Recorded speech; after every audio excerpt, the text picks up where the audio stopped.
Hello everyone and welcome to our Fertility Network UK webinar this evening. I'm Kate from Fertility Network UK and tonight we're joined by Professor Geeta Nargund from CREATE, who's been something of a champion in fertility in the workplace, and Anya who heads Fertility Network UK's wonderful Fertility in the Workplace initiative. And we're going to be talking about fertility at work and answering some of your questions. I just have a few things that I need to tell you first. First of all, the webinar is being recorded and it'll be available within the next few days, and you can access it via the webinars page on our website. We've got some questions in advance, but there will be time for your questions at the end. You can put them in the Q&A box and we'll get through as many as we can.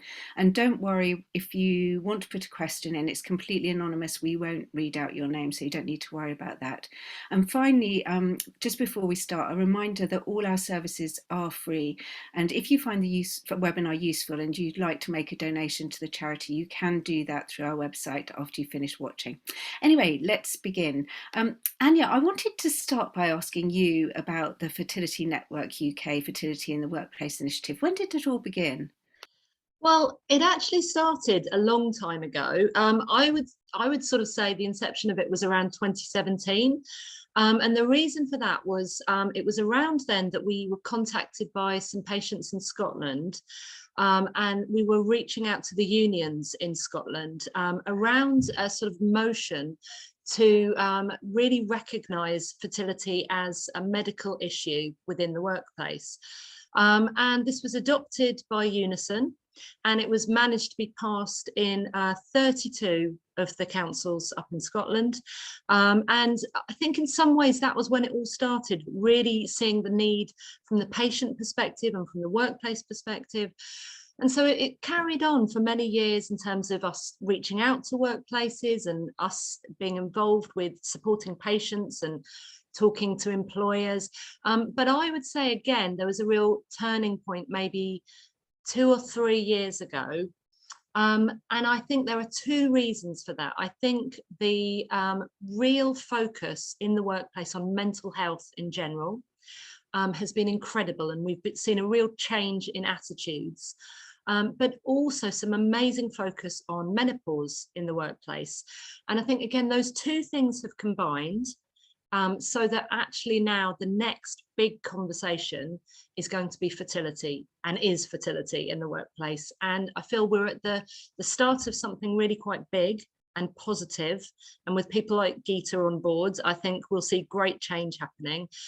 So it's been ticking away for much longer than I think people realise. You know, that's a good long while, but really focused for the last 2-3 years, I'd say. Yeah, I remember some of the really early stuff we did with employers back in even 2000, early Yes. 2000s. I think we've been doing it for a very long time, actually. Geeta, there has been, it's true, as Anya mentioned, a lot more focus on employers and their potential role in supporting employees recently going through IVF. What is it, do you think, that suddenly made people much more interested? You're muted, Geeta, at the moment. Apologies for that. Thank you, Kate. I agree with everything Anya said there. You know, this has been in the background for a very long time. But the reason why I believe it's now become the main focus, quite rightly so, is because there are a couple of main reasons, and then there are other reasons to do with fertility, women, gender health gap. Anyway, I think one of the main reasons is because COVID-19, the pandemic, has been a catalyst.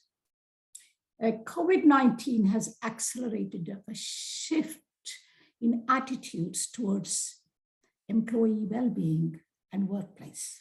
And we have noticed that in everything about, you know, working from home and the effect of your general well-being on your health and what has happened. This has been a catalyst, and why we are talking so much about employee well-being, why it's so important, why workplace policies are so important. And also, I believe the government's plan to implement a women's health strategy, and I think, Kate, you have seen the government's vision for women's health, and you can see that that also outlines how the gender health gap translates into the workplace, and why women who report negative impact in workplace and their well-being it's actually come out in the government consultation document. And so women's reproductive health needs in general, that includes, fertility, IVF, miscarriage, menopause, all of that. It's one of the key pillars of the government's women's health strategy going forward. And I really hope it gets implemented. But there's been that attention that has come on the back of women's voices given to the government. Those voices came in that consultation document. And so I was quite pleased to see that there is actually something written about it. And then, of course, we know how important fertility has become, fertility treatment, okay? Infertility, 1 in 7 couples have fertility problems. The World Health Organization classifies it as a disease. It's the second most common reason why a woman goes to a GP.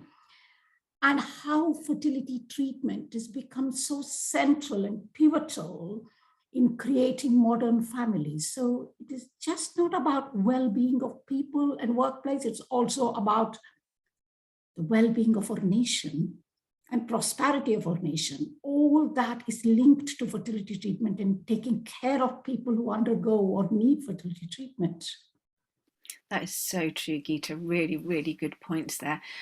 Anya, what kind of changes are you seeing with the people that you're working with, and who have you been working with? It's been such a privilege. We're working with some really big name organizations, such as Amazon and LinkedIn and Unilever.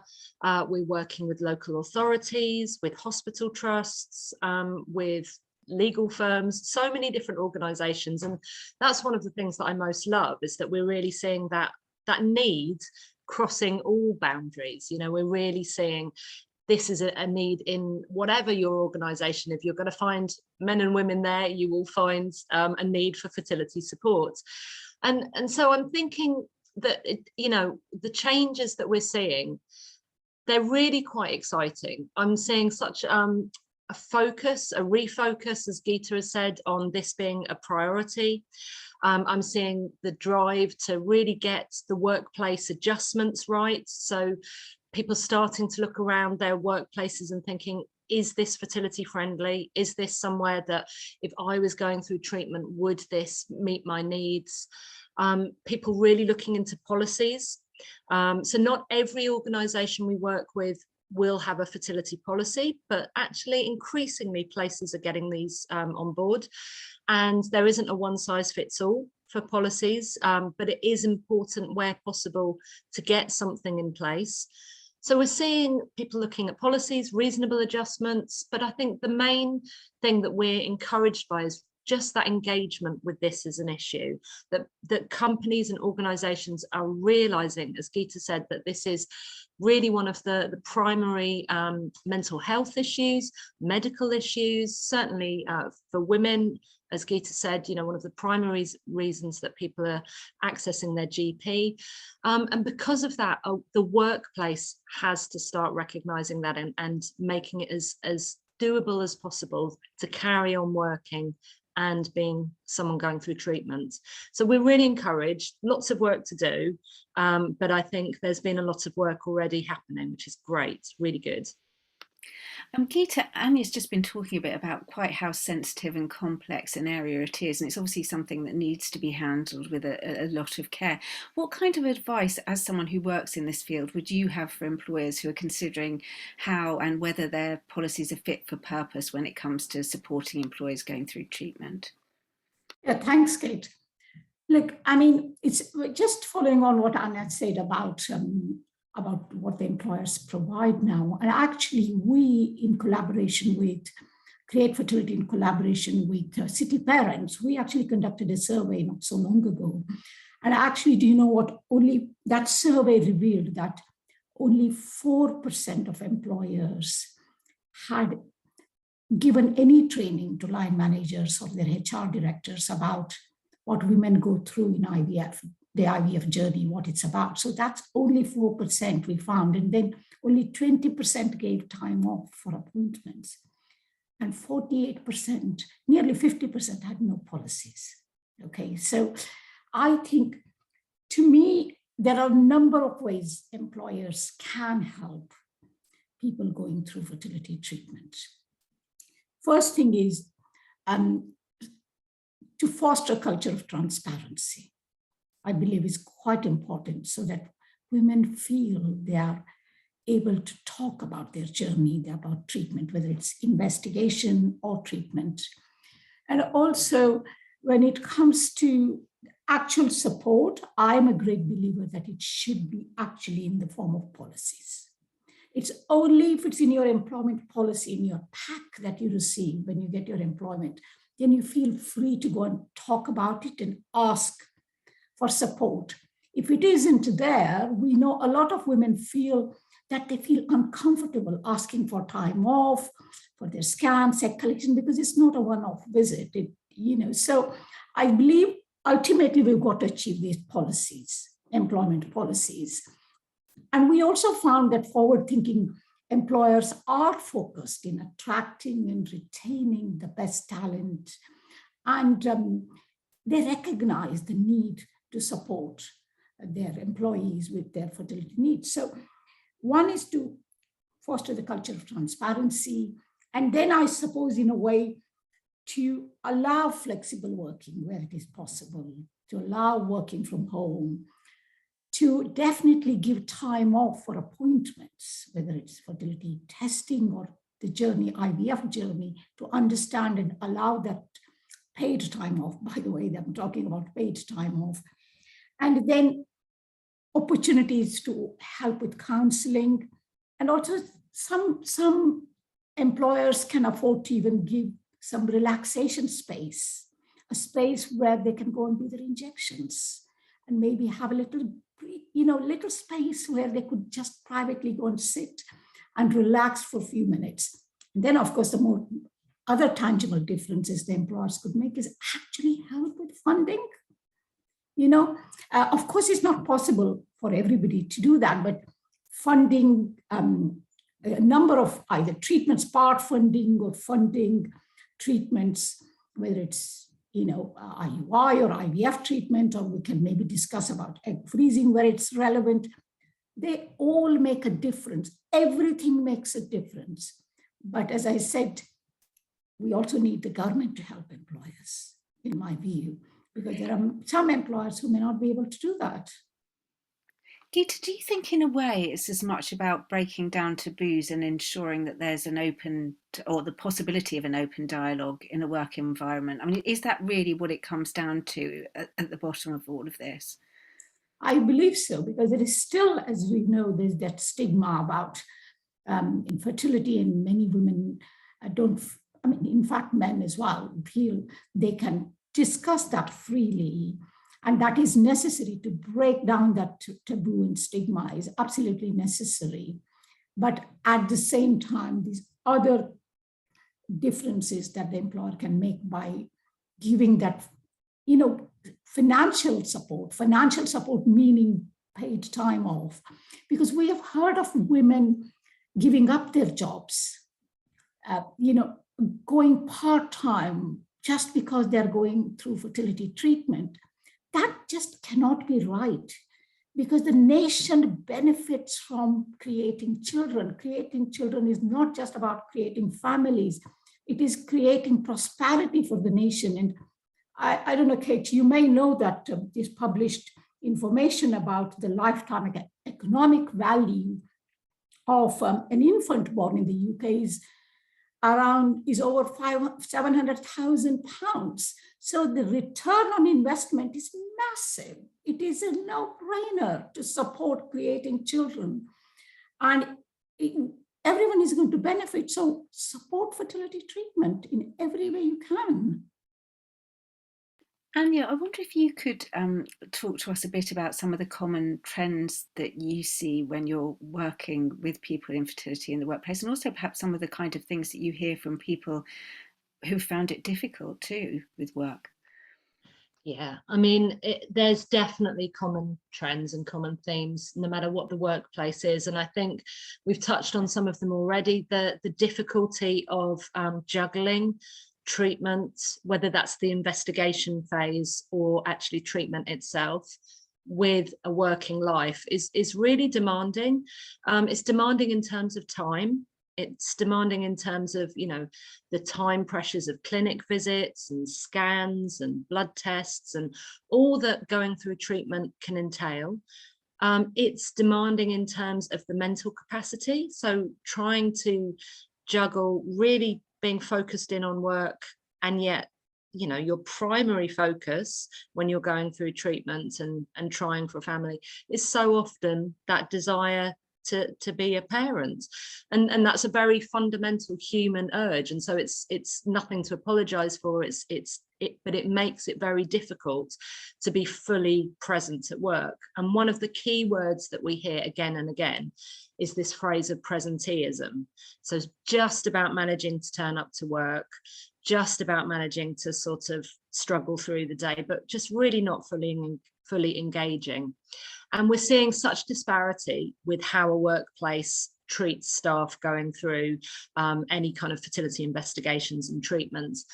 And that really does make a difference in terms of someone's ability to work to the best of their ability, and to really be more than just present. So it really is an incredibly demanding life event. And I think people very often underestimate the impact it's having on them, or try and downplay the impact it's having on them. So, you know, I hear people again and again saying we ought to be coping better. You know, other people have got bigger problems. I should be dealing with this better. And our line as a charity is always actually, no, this really is a huge event, and therefore it needs the self-care, but it also needs the work care to be really, really supporting staff.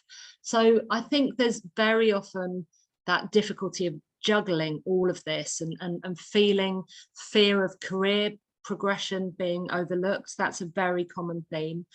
And there's often a mismatch, sadly, between people actually bravely telling a workplace.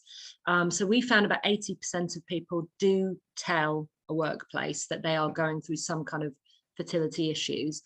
But then around 60% of people really not being honest about the need for time taken off. And I think that then goes back to what Geeta was saying, that, you know, if some of this is unpaid leave, if some of this is within a workplace context that isn't fully supportive, you can understand someone not being fully disclosing what they're going through and how many tests and clinical appointments are needed. So it's that mismatch always is very sad for me, because it means that we've sort of started to cross that first barrier of discussing this within the workplace, but what we haven't fully seen is actually that repercussions within the workplace of feeling fully supported and able to go through a medical procedure. And as Geeta pointed out earlier, this is, you know, defined by the World Health Organization as a disease of the reproductive system. And when we reframe it from lifestyle issue to that, that's when a workplace really can get on board and support their staff fully. But there's certainly key themes and trends that always come back to us in the sessions. And yeah, I think that ability to just say to people, this is big, this is a massive life event, and therefore support yourself, and let's help the work to support you as well, is really paramount. Annie, do you have some examples of really good practice, and maybe some of not such good practice too? Yes, probably have a few of not good practice. I mean, we've heard horror stories of people, you know, not being given any time off, or line managers being absolutely appalling in their understanding of things, or even worst case scenarios. I have heard of people being sacked right at the end of a treatment cycle because they had disclosed that they were needing time off for egg collection, embryo transfer, and actually the workplace really not being engaged with that, and so there being unfair dismissal. So these are all worst case scenarios. They are far less frequent, and they are becoming even less frequent. So that's a positive. Best case, we are seeing some really fantastic examples. I think of the Hospital NHS Trust that we've been working with, Coventry and Warwickshire, that have done an amazing body of work for staff within their unit going through fertility treatment. And they've produced a video about sort of compassion and self-care. They've got a policy in place. They've done training with us. You know, they're really engaged. And because of that, I can already see the fruits of a workforce being able to really, really, you know, just go with what they need to do at this season. So they're a fantastic best example. There are many others. One that always sticks in my mind is Auto Trader. We've worked with them for over 2 years now, and they are an amazingly switched on, fantastic group of people that we've done loads of training with. And, you know, they're not doing anything that's rocket science. It's not anything that's overly complex, but they're just engaged, and they're constantly thinking, what's it like to be going through treatment within our organisation? And that's the key thing, is that constant commitment to care, and then saying, right, what's needed on the ground? And they are always my sort of go-to with that. But there's been great examples, loads of great examples. It's really nice to hear about people doing really good things, actually. Thanks, Anya. Geeta, I wanted to ask you a question slightly aside from this, perhaps, about egg freezing, because it comes up so much at the moment. And what are your views about the handful of firms that do currently offer to fund egg freezing for employees? Yeah, Kate, can I just, if you don't mind, follow on with Anya's thing before it's just, you know, what is happening is fundamentally, it's not IVF treatment, fertility treatment, still not recognized medical treatment. It's still taken as some lifestyle choice.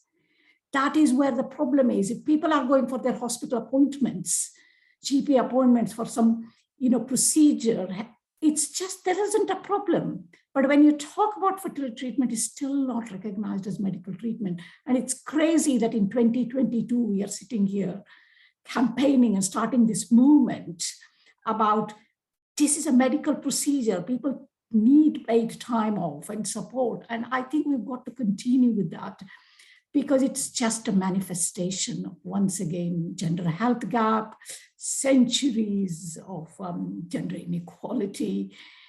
All that is really on the back of this, isn't it? Okay, so egg freezing. Look, I mean, we know egg freezing is going to grow because the success of egg freezing is increasing because of vitrification, the fast freezing method, and also the protocols we have got now that are safer for women and less intense and all of that. So women who are genuinely not ready to start a family for good reasons, who would like to freeze their eggs, are able to freeze, and the message has always been, younger you are, you know, your eggs are going to be more fertile and better quality, and therefore the success is going to be higher when you use. So it's for that reason, because egg freezing is seen as something that will empower women to preserve their fertility for future without having to feel they completely lost out on having a biological child. Some firms are supporting women, and we know, I think it was first was Facebook or Apple. That was 4 years ago or something, wasn't it? It is a few more firms have come forward helping women with egg freezing costs. Now, I am a supporter of that. If women genuinely want to freeze eggs because they're not ready to start a family, because they haven't found a suitable partner, or they are pursuing career or studying, or their partner or parents being ill, whatever, they cannot start a family, then yes, we can, egg freezing is there. The reason I believe the employer should support is because they are actually financially also and emotionally supporting women's reproductive health needs, so that the women don't have to give up on that. And it helps women because it's not, well, we have a massive postcode lottery and it's not properly funded anyway, IVF, but it's definitely not funded unless it's for medical reasons. So they have to pay themselves, and if the employer can support that.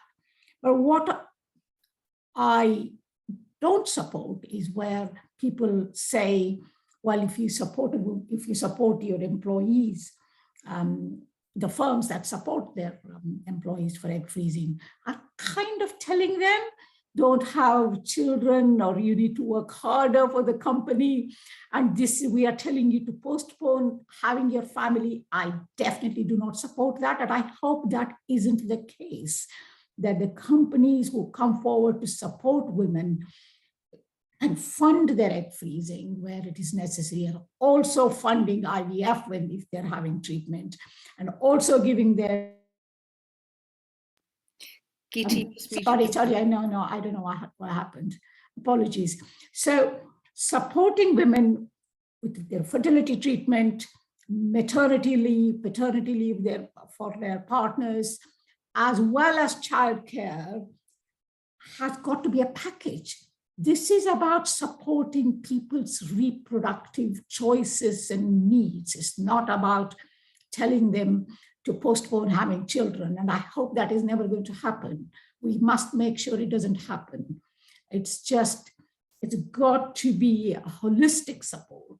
Whatever support they need is given at the right time.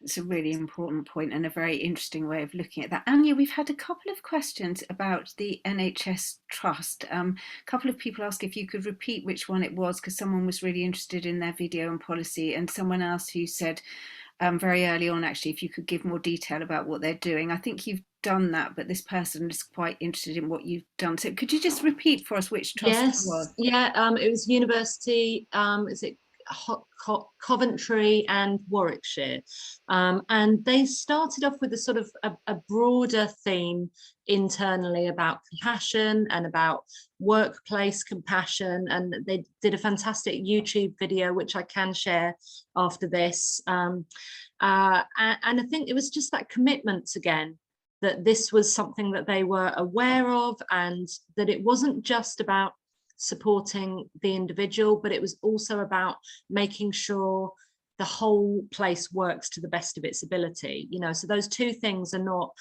contradictory. They work together, and I think they've done that so well. And then we came in and we've done some training. We're going to do some more training with them, and then they've got policies in place. So it's a range of supports, but a real acknowledgement that actually this is a huge issue to face within the workplace. And a range of ways to support that. So both practical, emotional, looking at all the different support structures. And we've worked with another couple of hospital trusts, but I definitely think this is again another area that we can show some best practice, and then hopefully that will filter out to other organisations. But yeah, they really have been very, very engaged and a joy to work with. Great. Geeta, we've got a question about COVID. Someone saying that for them, the worst part of the IVF journey was trying to avoid COVID. They're working somewhere where they see a lot of people on every shift, and asked if they could work from home, but they said no, although during COVID they were able to. I mean, do you find this is an increasing problem with the people that you're seeing in clinic, that they're really worried about COVID at the moment? I don't actually at the moment see that people are still worried about COVID. I mean, as you know, we still have to take all the precautions necessary. But I don't particularly see that as a problem at the moment. And I hope there aren't any delays. We can get on with treating patients. And that's happening. As you know, the recent HFEA report was very encouraging about how the sector reopened quickly and supported. So I don't actually see that in my practice, both in the NHS as well as in the private sector at the moment. Okay, this one I think is for you very much, Anya. Someone asking if they wanted to raise the subject of a fertility policy or provision specifically for fertility in the workplace. How would you suggest they go about it? I have to say, most times, actually, internal change like this does start with one brave person stepping forward and saying, this is a need within the workplace. Have you thought about it? Can we look at how our workplace can best support people? Very often it's because of personal experience. And so it sometimes does take that one person just to, you know, to check in with HR, to check in with line managers and show that this is a need. I always think some of our information sheets are a really great way to start, signposting them to the work that we're doing already, and just really reiterating the need that this is, as we said, a medical condition. It's much more common than people realise. I think, you know, going back to some of the myths and realities around this, one of the big myths is that this is a niche issue, you know, and it only affects a handful of people. And if we can debunk that, and if we can debunk the whole concept of, you know, it only affecting a few people and it not being that important and it's a lifestyle issue, that's when I think a workplace can really get on board.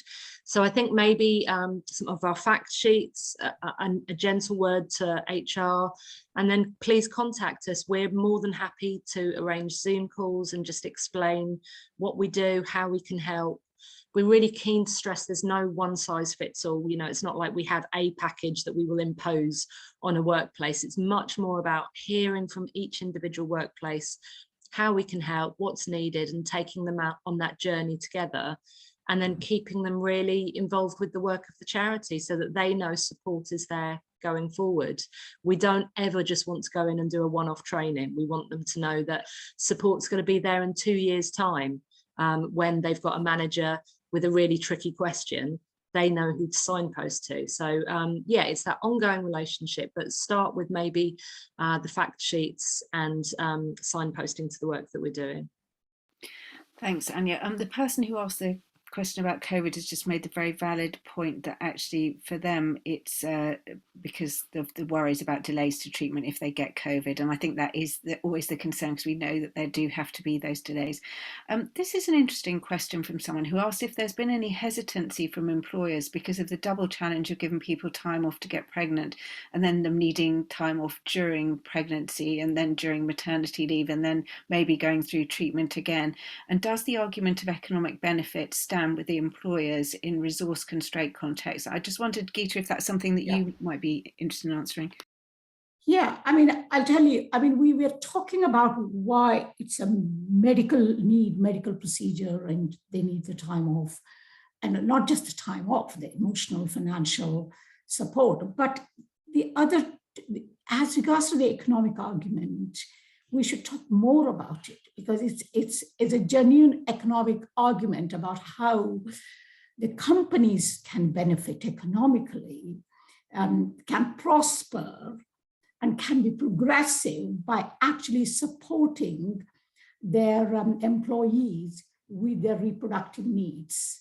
Because not only that the nation benefits by creating children, but also what happens here is if you support your employees with their well-being and their needs, particularly women's reproductive health needs, is what we are talking about, then you actually attract and retain talent, experience, and skill that will directly benefit your company.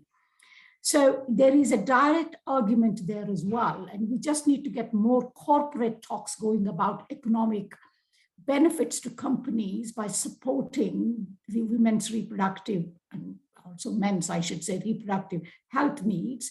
So we need that economic talk happening, because that's quite important for companies to listen to. And I would also say that the government needs to help, because there are small companies that they may not be able to afford. So we know recently the government announced the grants for voluntary community sectors and social enterprise. Okay, and let's hope that is the first step and the blueprint to expand that to all sectors, so that the government, and to me, when I talk about government, in this case, it was the Department of Health and Social Care that did that. But I have always believed for this, it just doesn't lie at the door of the Department of Health and Social Care. It actually is a responsibility of Work and Pensions Department, Women and Equalities Department, actually Treasury directly, and of course the department. So I believe there's got to be a collective and collaborative funding that should be coming from the government to support people with their reproductive health needs and at workplace, and support employers. So the economic argument is huge, and the government should support that.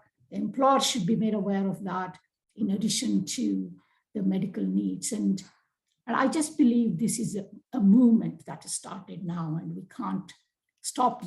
We've got to keep this going, haven't we? Really. And can I just pick up on that, because that's something we always say as well, and I always mention in the training that there can be a bit of an assumption that this is about being kind to individuals, and it is about being kind to individuals. It is about sort of a duty of care to the individuals, but actually it's about the whole system, and it's in a company's best interests, it's in the employer's best interest to get this right, and to really work out policy and procedure and acknowledgement of how big an issue this is. So it really isn't pitting workers against, it's not us and them. It really isn't. It's best for the individual, but it's best for the whole team and workplace if we can get this right. So it's absolutely right. This isn't just healthcare, and it isn't just an individual issue. It's a whole system issue. And just to add, it's not just about that. If we want to be a truly diverse, equal, inclusive society, it is a fertility that actually leads to those modern families. We are able to help single women, same-sex couples, and trans couples, all of them. So if we want to create that progressive, inclusive society, I think people need to be supported in their workplace with their fertility needs. Someone here just made a comment saying that their boss compared having IVF to a vasectomy. I mean, it's really interesting, isn't it, some of those things. Another quite interesting question for you, Anya, was from someone who did use their employer's IVF policy, but said that actually it meant that instead of just saying medical leave on her emails about it or the forms about it, it actually said IVF leave and went to someone that she specifically didn't want to know.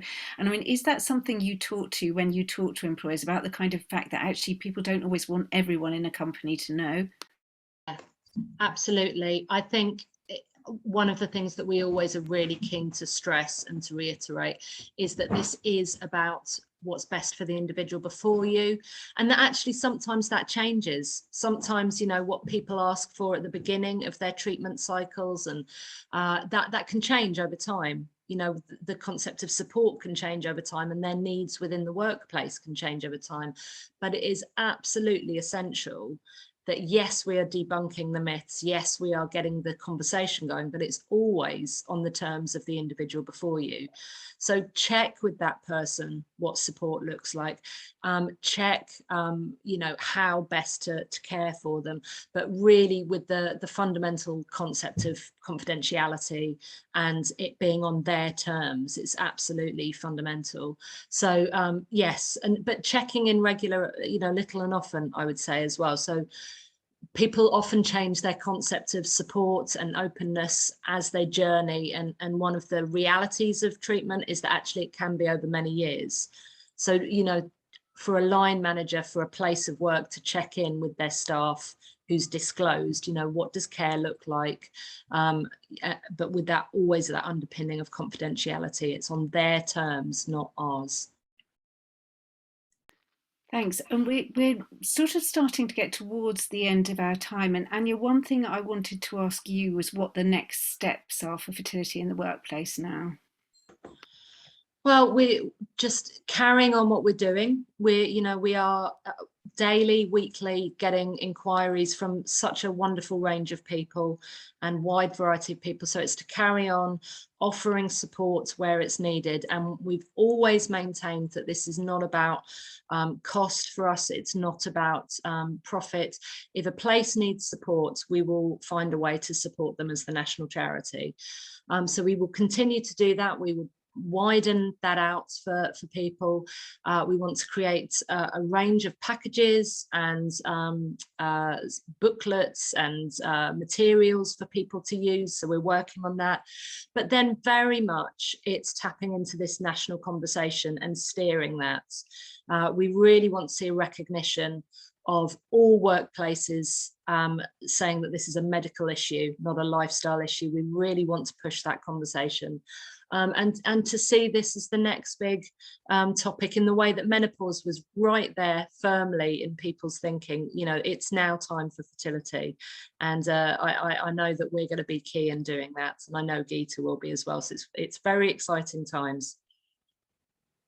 Geeta, from your perspective, do you think that the government has a bigger role to play here in terms of supporting employers who maybe want to do more? Oh, I absolutely believe so.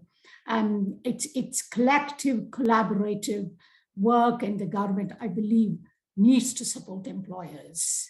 And we've got to push for grant funding to come to all sectors.